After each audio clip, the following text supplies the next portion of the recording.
करते हैं कि साहब भाजपच्या कार्यकर्त्यांची मोठ्या प्रमाणात इथं गर्दी आहे।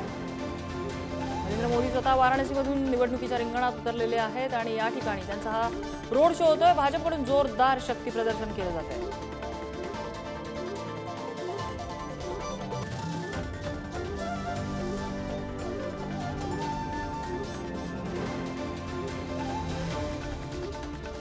पंतप्रधान मोदींच्या वाहनांचा ताफा आणि दोन्ही बाजूला असलेली भाजपच्या कार्यकर्त्यांची तोबा गर्दी।